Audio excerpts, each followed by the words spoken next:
We're back again with another vlog. And for today's video, we will have a continuation for adding and subtracting a rational expression. Now, we will focus now first to adding of dissimilar fraction. Okay. For example number 1, we have 5 over 4 plus 3 over 8. Okay, observe. From our previous video, din sa similar fraction, same yung kanilang denominator. Doon tayo sa similar fraction. But unlike in this video, meron tayong dissimilar fraction. We have 5/4 and 3 over 8, which is 4 and 8 is dissimilar. So, ano yung una natin gagawing step para pwede natin siyang i-add? Okay. In this fraction, we just need to transform that into similar fraction. But how? First, get the LCD. So, what is LCD or LCM? Tawag ng iba. So, we have least common denominator. Okay, yung pinakamaliit na parehong denominator. Okay, what will be the least common denominator of this fraction? Paano ba kukunin ang least common denominator? Sulat lang natin siya. We have 4 and 8. Unlike sa GCF, kinukuha lang natin lahat ng common factor. Ngayon naman, kukunin naman natin yung common denominator nila by listing their multiples. So, we have 4, 8, 12, 16. Okay, medyo lumalayo na tayo. Balik pa naman tayo sa 8. So, we have 8, 16, 24. Okay, observe. In our list, we have same numbers na. Pero, in the meaning of LCD, we have least dapat. Yung pinakamaliit na common, yung pareho sila. Ngayon, ano ba yung pinakamaliit na pareho sila? Ma'am, see number 8. Yes, of course. That is the answer for our denominator. So, gagawin natin 8 yung kanilang mga denominator. Ganito yung pagkuha ng ating LCD. Pero kung kabisado naman yung multiplication table, in just one click, malalaman agad natin kung ano yung common denominator nila. Okay, yung common multiples nila. Aside from LCD kasi, tinatawag din niya LCM. Okay, least common multiple. C16 po ba hindi pwede? Siyempre, hindi siya yung least. O, hindi siya yung pinakamaliit na pareho silang dalawa, na multiples nilang dalawa. Kaya si 8 lang. So, meron na tayong common multiple or common denominator. How to get the numerator? Siyempre, hindi na 5 yan. Of course, this, what will be the answer in this first fraction natin? Okay, pakinggan mabuti yung step natin. We have 8. Right? Na nanggaling sa LCM natin. You just need to divide in our original fraction. So, we need to divide 8 divided by 4. What will be the answer? The answer must be 2. Okay? Para sa mga batang nanonood, may ilang 4 daw kay 8. So, meron tayong dalawa. Or, balikan nyo ito. 1, 2. So, pangalawa siya. Okay? Para sa mga batang nanonood. So, we have, thank you po sa mga nanonood. So, we have 2 times the numerator. Divide the denominator, the new denominator, and to the previous. The answer is 2 and multiply to our numerator. Okay? 8 divided by 4, the answer is 2. Times 5, the answer will be 10. Okay? Yes. And we have 8. Same lang din dito. Gagamitin natin. Ma'am, the same lang sila. Yes, advanced students kasi kayo. Paano kung yung ibang nalilito? Divide lang din natin para makita natin na same lang din naman dapat ilalagay natin. 8 divided by 8. How many 8 there are in 8? 1 lang. So, multiply by 3. The answer is 3. Okay. Pwede rin natin isulat din agad. Okay? Susundin lang natin yung rules. Then, just need to Add. Add lang natin. So we have 8, lowest term. This is a improper fraction. Transform into mixed number. So how many 8 there are in 13? Only 1. And write the denominator. You just need to multiply the whole numbers to denominator. So we have 1 times 8, 8. Okay? So ilan titira? Okay? So we have 5. So pag pinag-multiply kasi ito, si 13 minus yung sagot dito, yun yung answer sa ating numerator. Okay? Pwede naman din magbilang. So we have 1 times 8, 8. 9, 10, 11, 12. Pero hindi ko yung ina-advise. You just need to memorize na kasi yung addition tsaka subtraction. Okay. Okay. Look at this example ha. Tignan po mabuti. Kung ito ay memorize nyo naman, si multiplication table, balikan natin si multiplication table. We have 8 times 0, 8 times 1, 8 times 2, 8 times 3. The answer here is, of course, that is 0. And this is 8, 16, 24. Okay. Makikita agad natin kung ano yung common o multiples nila. Si 4 din, kung kabisado natin yung 4 nila. 4 times 0, 4 times 0, the answer is 0. 4 times 1, the answer is 4.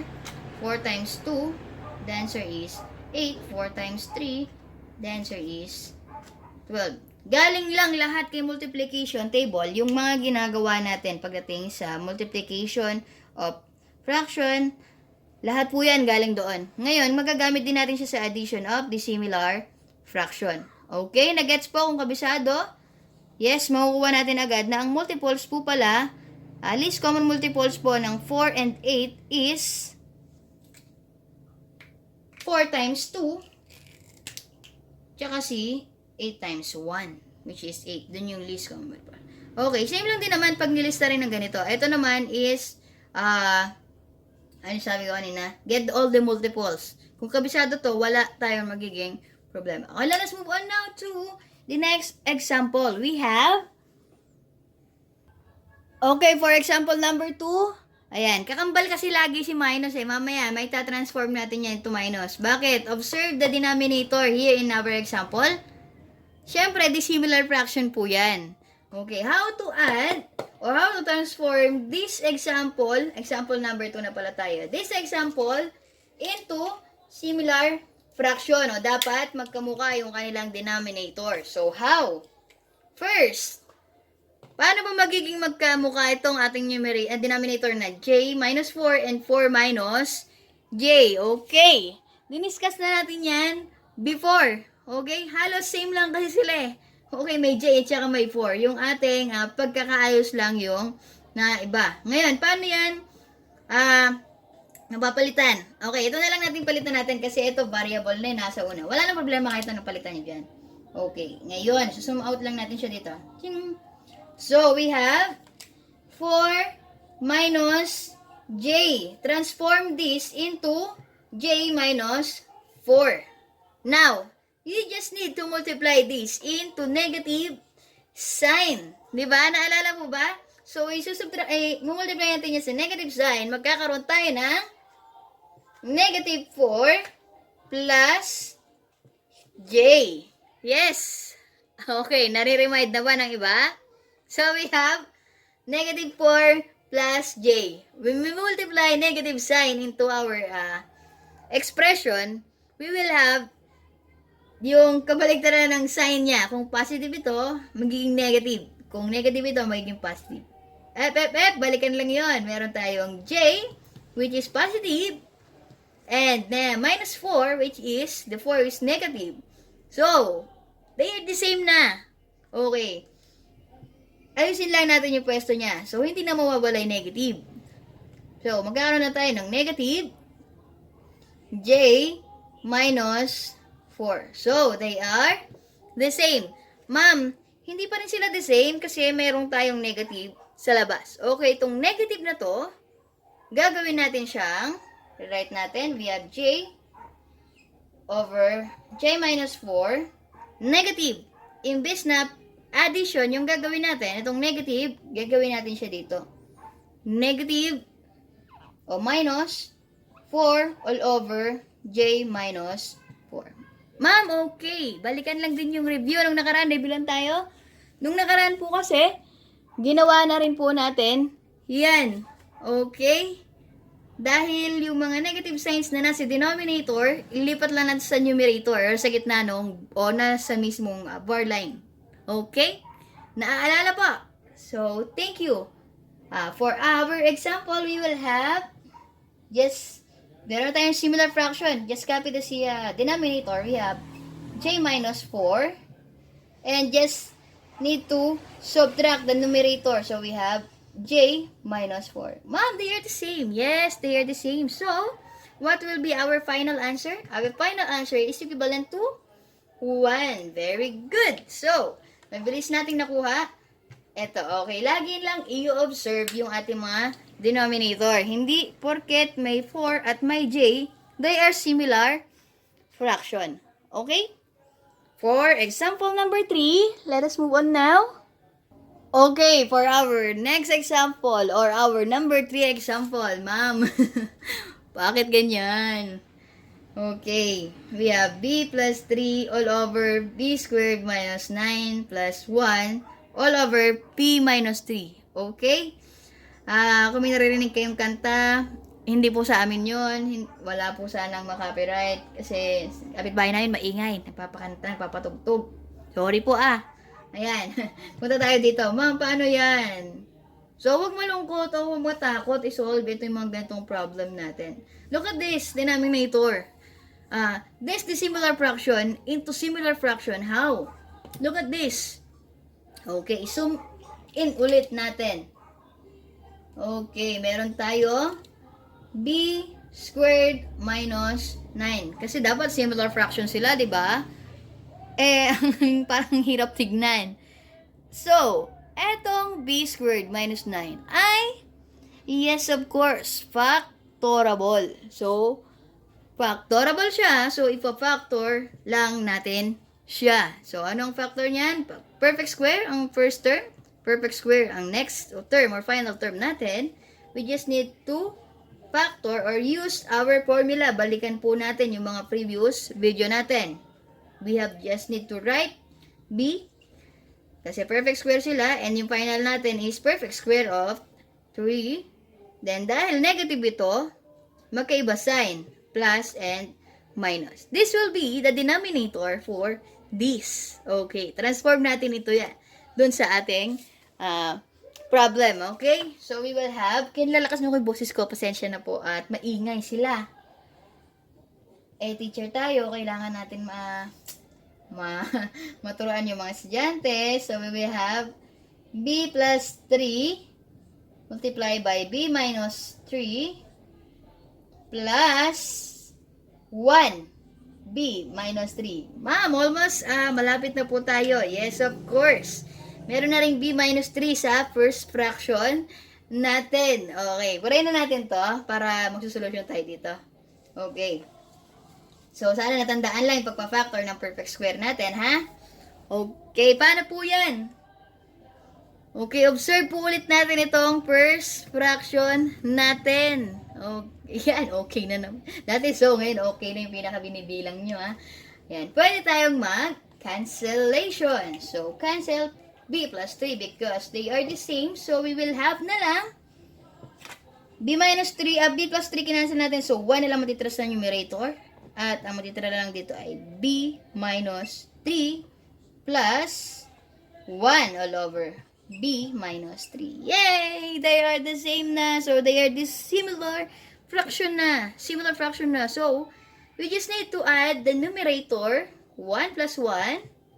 Sulat pa ba natin? Huwag na. Direct na natin 1 plus 1 kahit grade 1. Alam yan, di ba? So, we have 2. And just copy the denominator. So, we have b minus 3. And that is the final answer for this problem. Okay?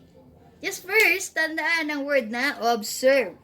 Observe muna natin yung ating expression bago tayo mag-reklamo o malungkot. Sobrang hirap ng ibibigay ni teacher. Hindi yan mahirap, ha? Practice makes improvement. Okay, for our next example, we have 4 over d squared plus 5 over d plus 1. Ma'am, ano na naman yan? Bakit merong whole number lang? Okay, madali lang po yan. Okay? First, ang gagawin natin is get the LCM or LCD, least common denominator. So, what will be the least common denominator of d squared and d? Okay, kunin natin d squared. Ang ating, okay, d, multiples nila.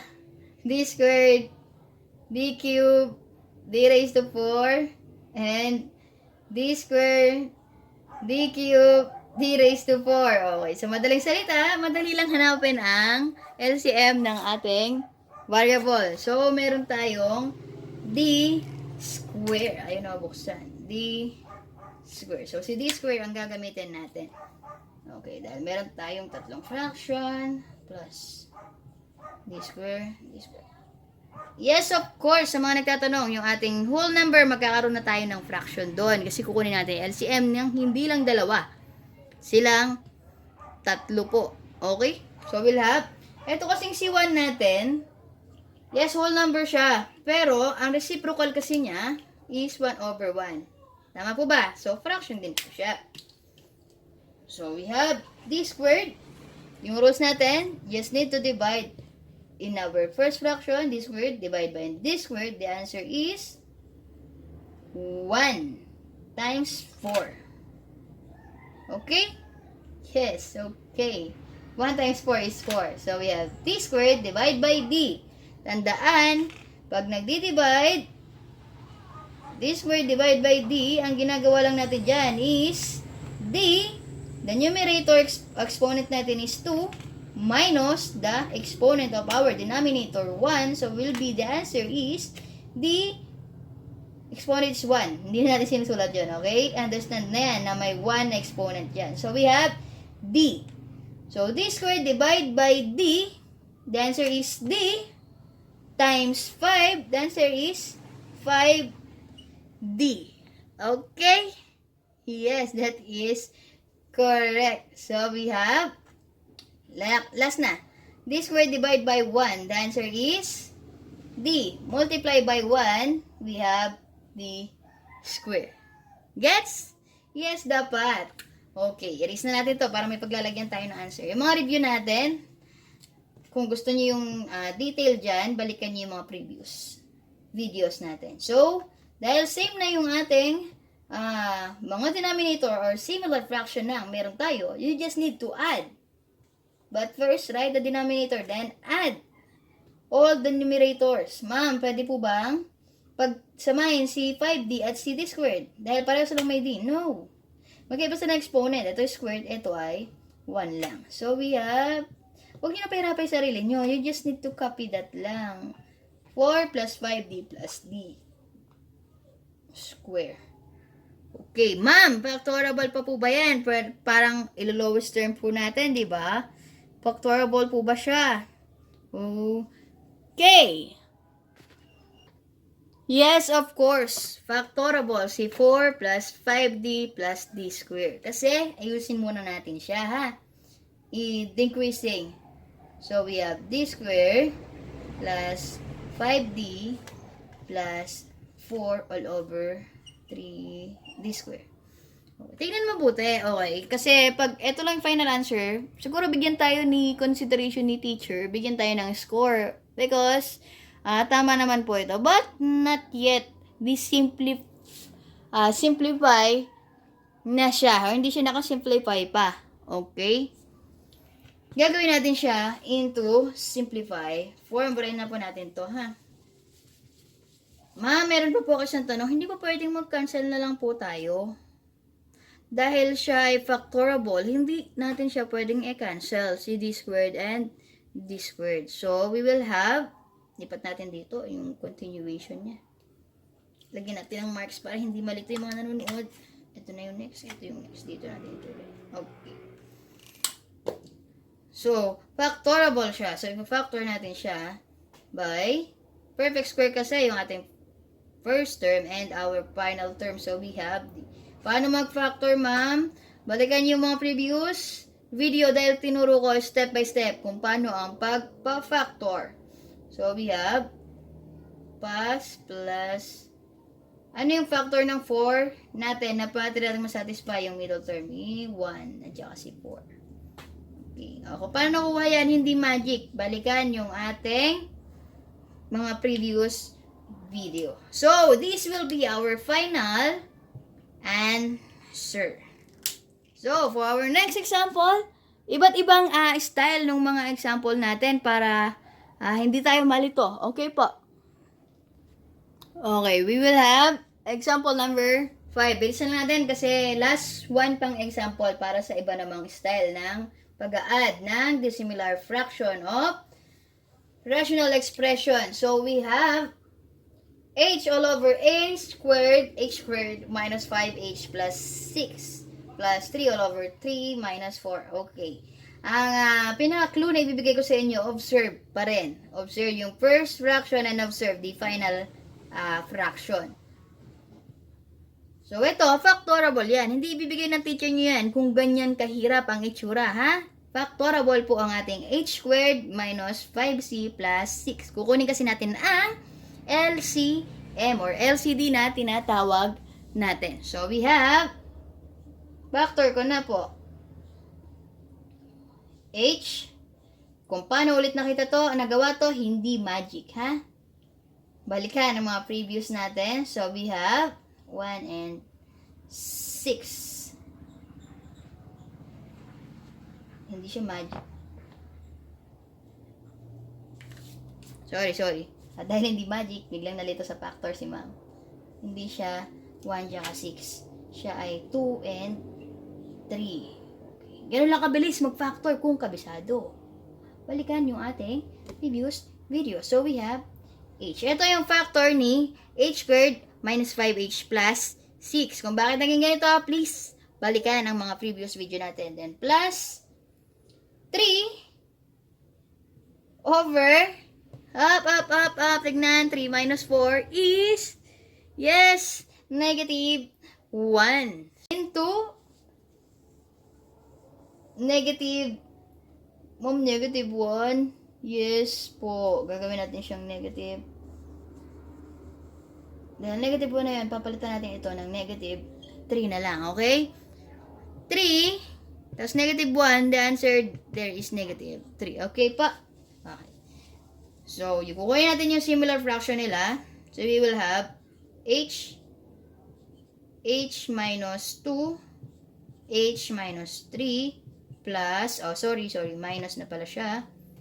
Minus, dapat same sila, h minus 2, h minus 3. May sagot na yung numerator, no? This, h minus 2 multiplied by h minus 3 divided by this, the answer is 1 times h, kaya siya h pa rin. Okay. H minus 2 multiplied by h minus 3 divided by 1, the answer is this. Multiply by 3. So, ang mangyayari dito ay ganyan. H minus 2, H minus 3. So, what will be the final answer? Kung similar fraction na ay meron tayo. So, the final answer, copy the denominator H minus 2 multiplied by H minus 3 and H minus bracket natin 3 multiply by h minus 2, h minus 3. Okay. Is this a final answer na? Hindi pa po. Kailangan pa natin siyang i-simplify. So, continue. Okay, magic. Biglang nawala, ano? Nilipat lang natin yung ngayon nasa baba. Same lang sila. Ba't hindi na lang natin i-cancel? Ba't hindi na lang po natin i-cancel itong dalawang to? Okay. Hindi na siya pwedeng cancel kasi merong 3 sa labas or pwede natin siyang i-multiply dito. Okay, pag wala, pwede tayong mag-cancel. Ito, kailangan lang natin i-simplify. Very easy lang naman siya. Okay po, balikan lang din natin kanina yon. Sinimplify natin kasi kanina naalala nyo ba yun? Yung h squared minus 5h plus 6. Susulat lang natin siya.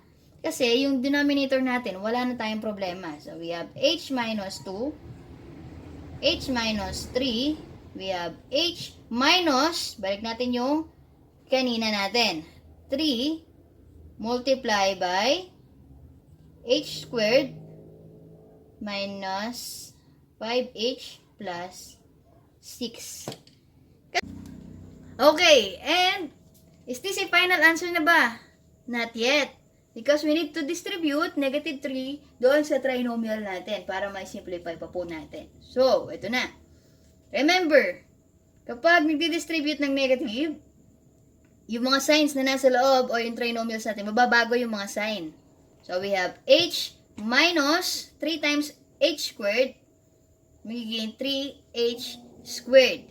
And then, negative 3 times negative 5h, we will have positive na. Kasi negative times negative, positive. 15h. Negative 3 times positive 6, we have negative 18. All over, copy the denominator, we have h minus 2 multiply by h minus 3.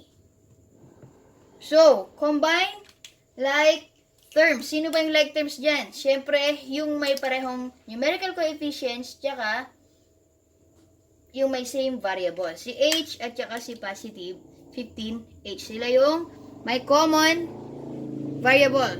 So, we have, unahin natin yung may squared na ha. Negative 3h squared plus 16h minus 18 all over h minus 2 multiply by h minus 3. Is this a final answer na po ba talaga? Okay. Observe muna natin kung yan na ba yung final answer or not yet pa po. Meron pa po ba tayong pwedeng i-factor out na variable? Wala namang variable. 18, kaya hindi pwede. Meron ba tayong pwedeng i-factor out na numerical coefficient? Siyempre, walang silang common factor. Yung 316 tsaka 18. Ngayon, meron tayong kailangan i-factor out. Kasi, kailangan natin factor out si negative para naman mag-positive yung ating trinomial. Ma'am, pwede na po ba to? Pwede na po ito, yung final answer nyo na yan. But, that is not a simplify form. Hindi pa po. Kailangan natin ilabas si negative. So, pag nilabas natin si negative, bumultiply natin si negative sa lahat, magiging positive itong 3h squared, negative itong 16h, and positive yun. 3h squared, negative 16h plus 18 all over h minus 2 multiply by h minus 3. So, is a final answer na po ba to? Yes, this is a final answer. Kasi hindi naman factorable na yung mga nasa loob. Okay. Okay, continuation of our example. Kanina ang ginawa natin, addition of rational expression. Ngayon naman, subtracting of rational expression naman. Kaya number 1, kasi number 1 example siya para sa ating subtraction. Sorry. Okay, ayan. Kanina ginawa na natin to. Zoom in lang po natin. Hindi ko alam kung zoom in or zoom out ang tamang word. Pagpasensya na. So, labas lang natin o multiply lang natin siya kay negative. So, we have magiging negative na yung ating positive g. And yung ating negative f is magiging positive f. That is equivalent to, vision lang natin, f minus g, which is same na ron sa ating denominator kanina. Yung negative na to, ang gagawin natin, parang yung ginawa natin kanina, negative times negative or minus, the answer is positive. So, write lang natin.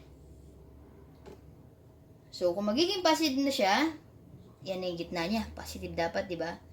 So, we will have a f minus g na yung ating denominator. So, we have f plus g na. Ma'am, pwede ba na ito i-lowest term to? No. Okay? Hindi siya pwedeng lowest term dahil f plus g is not equivalent to f minus g. So, that's the final answer. Kung nalilito kung naging minus kanina, dapat kung hindi na bago yan, minus yan. Pero dahil negative to, multiply sila sa negative, kaya siya naging positive. Okay? Baka may nalabuan. Okay, let us move on to the next example na iba naman yung itsura kung paano mag-subtract. Okay?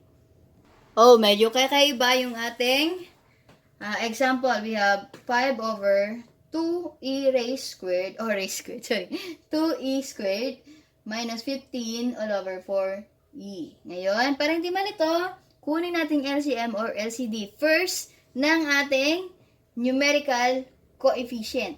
Okay? So, we have 4. Ang LCM ng 2 at 4 ay 4. Ang ating variable naman is e squared. Tama po ba? Yes. Pag kinuha natin multiples ng 2 and 4, 2, 4. Okay. Least common multiple niya is 4. E squared niya, e squared. Okay. Yun ang ating multiples. Kung hindi, balikan nyo po yung videos natin para naman medyo mabilis tayo ng konti. Diretso na tayo. 4e squared divided by 2e squared. The answer is 2. Times 5, the answer is 10. 4e squared divided by 4e, the answer is e na lang. Times negative 15 or 15, the answer is 15e. Okay, there's similar fraction na tayo. Just copy 4e squared 10 minus 15e. Is this a final answer? Not yet pa po. Kailangan natin siyang i-simplify. Sino? Si numerator. Kasi kailangan may i-simplify kay numerator. Dahil pwedeng i-factor out po kasi meron silang common factor na 5. Yes, of course. Meron tayong 2 na lang dito. Then, 3e. All over 4e squared. This is a final answer now. Okay, kaya medyo mabilis tayo kasi same lang din naman yung procedure na ginawa natin kay addition at subtraction. Okay? Same lang din kung paano kumuha ang LCM at LCD and mag-multiply and divide. Divide and multiply. Same lang po lahat yun. Let us move on to number 3 example. G plus 4 dito and G plus 4 quantity squared. So, ano yung magiging LCM natin? Ang LCM po natin, ginawa natin siya kanina. Halimbawa, ang LCM ng D natin, tsaka D squared natin ay D squared. Okay? Ang LCM po nito ay D squared. Now, ano kaya yung pwede maging LCM natin? Siyempre, sulat lang natin si G. Dito tayo magpo-focus kay G plus 4 tsaka G plus 4 quantity squared. Ang magiging LCM po natin dyan ay, kung D squared to, magiging G plus 4 quantity squared. Okay? Ito po ang magiging LCM natin. Pero i-rewrite natin ng maayos. Okay? So, we have G, quantity of G plus 4 quantity squared minus G multiply by G plus 4 quantity squared. Then, divide na natin. G, this denominator divided by this. Ano lang matitira? Siyempre, meron na tayo dito. Isa lang na G plus 4 yan. So, may matitira pang isang G plus 4 pa.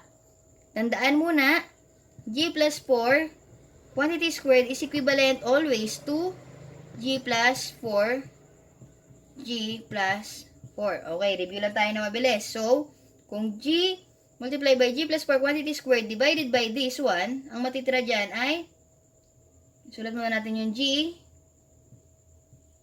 plus 4. Okay, ang ginawa natin, eto, dinivide natin dito, ang matitira, G plus 4 multiply by G. Okay? Then, etong denominator divided by this, ang matitira po ay yung G. So, G multiply by G. G na G. Okay? G na G na ba kayo? Okay, let us simplify na. Siyempre, para mas madali tayo, tuloy po natin. Okay. Ayan. Pag-subtract na lang natin yung mga nasa numerator kasi same na po yung ating denominator. Pero syempre, i-simplify muna natin yung mga numerator natin, ha? Distribute lang natin itong nasa taas. So, magkakaroon po tayo dito na, ito na natin isulat. G squared plus 4G. Multiply lang. Okay, distributive property. Minus, careful ha. Yung minus po natin, kasama si G dyan. So, negative G times G, the answer is G square. Okay? Then, over G multiply by G plus 4 quantity squared. Ito yung LCM, ay yung denominator natin, yung LCM natin kanina. So, combine like terms po tayo. Combine like terms, ang pwede natin pagkatin. Siyempre, yung G at saka G squared pareho. So, cancel na po kasi siya, kaya magiging 0. Matitira na lang po sa numerator is 4G all over G multiply by G plus 4 quantity squared. Cancel na po natin ito. Okay? So, magiging final po, answer po natin ay 4 all over G plus 4 quantity squared. Ma'am, kailangan pa po bang i-factor to? Okay. Mag-note ulit tayo dito. Pwedeng ito na yung tamang sagot. Okay na yan. Pero pwede rin naman na ito, 4 all over G plus 4 G plus 4. Kasi same lang naman sila eh. G plus 4 plus, multiply by G plus 4 is equivalent always to G plus 4 quantity squared. So, same lang na magiging tama yung inyong sagot. Unlike sa iba na kailangan i-simplify. Ito lang naman kasi hindi natin sinimplify. Pinaghiwalay lang natin. Pero same na same lang sila. Okay. Let us continue. Mag-move na tayo sa last example natin for subtracting national expression. Okay. Number 4 example. Okay. For our last example for this video. Okay. Kaya mahaba-haba po tayo. Meron tayo kaninang sinusolve na addition. And now, pang-apat na tayo sa subtraction of rational expression. Iba't ibang example kasi pinapakita ko. Iba't ibang itsura ng examples ng addition and subtraction. Ito, tingnan natin. First, ang kailangan natin gawin, kunin ng LCD or LCM. But, look at the example. Saan ba tayo mas madadali? Siyempre, i-factor muna natin itong J squared plus 8J plus 12. So, we have J minus 7 all over J plus 6 minus, wala tayong babaguhin sa iba kasi magpa-factor pa lang po tayo. All over, factor po niyan ay very easy lang sagutan. Balikan yung mga dating videos natin para alam agad. So, we have, okay, tama po yan. So, J plus 2, J plus 6 ang factor ng J squared plus 8J plus 12. Kung meron tayo nito, makukuha na natin kung ano ang LCM or LCD natin. Okay, ang LCM or LCD natin, syempre, ito nang magiging J plus 2 multiply by J plus 6. Okay? Hindi na po ba dalawa isusulat yung J plus 6? Hindi na po. Okay, isang beses na lang natin siya isusulat. Yung mismong J plus 6 kasi, it's the same with this na. Kaya, okay na po siya. So, magiging LCM natin dito, sa problem na to, is J plus 2 multiply by J plus 6 minus J plus 2 multiply by J plus 6. So, J plus 2 multiply by J plus 6 divided by J plus 6. Ang makukuha ang sagot na lang natin is J plus 2 times J minus 7. So, J minus 7 multiply by J plus 2. Huwag malilito ha. Ang pagkuha ng LCM natin, syempre, kukunin natin yung mga denominator natin kung paano kunin ng LCM natin. Okay po? Okay. Halimbawa, meron tayong X dito. Tapos, for example, meron tayong X. Ito yung mga denominator kunwari. Tapos, ito may XY. Automatic, ang magiging LCM natin dito, kung ito ang problema natin, XY. Okay? Kaya pag dinivide natin to, xy divide by x, ang magiging sagot na lang doon ay y. Tama? Xy divide by xy, ang magiging sagot na lang dito, 1. Okay, ganito lang din example na yan. Pinakita ko lang sa inyo. Application natin sa mga single variable para madali natin explain. So, yun ang ibig sabihin po yan. So, eto, divide by this. So, 1 na. Times this one, meron tayong 2j plus 5. So, simplify na lang natin. Mamaya tayo cancel. So, simplify muna natin siya. So, we have j squared. Kailangan mabilis tayo mag-solve. So, we have negative 5j minus 14. Solve nyo na lang po. Diniretso ko na po. Minus 2j plus 5. O, yung negative. Dinistribute natin yung negative. Kaya ito magiging negative. Negative times positive 2j. Kaya siya naging negative 2j. Ito, positive, magiging negative yan. Okay, careful ha. Pati ako na mali kanina. So, j plus 2 quantity multiply by j plus 6. So, combine like terms lang po. Ano po ba ang may mga like terms? So, may same variables. Itong dalawa. Then, ito, parehong constant. So, yun lang pag-aadin natin. So, meron po tayong j squared combine. Meron tayong 7j. Negative 7j. Combine. Meron tayong negative 19 all over j plus 2 j plus 6. Okay, good.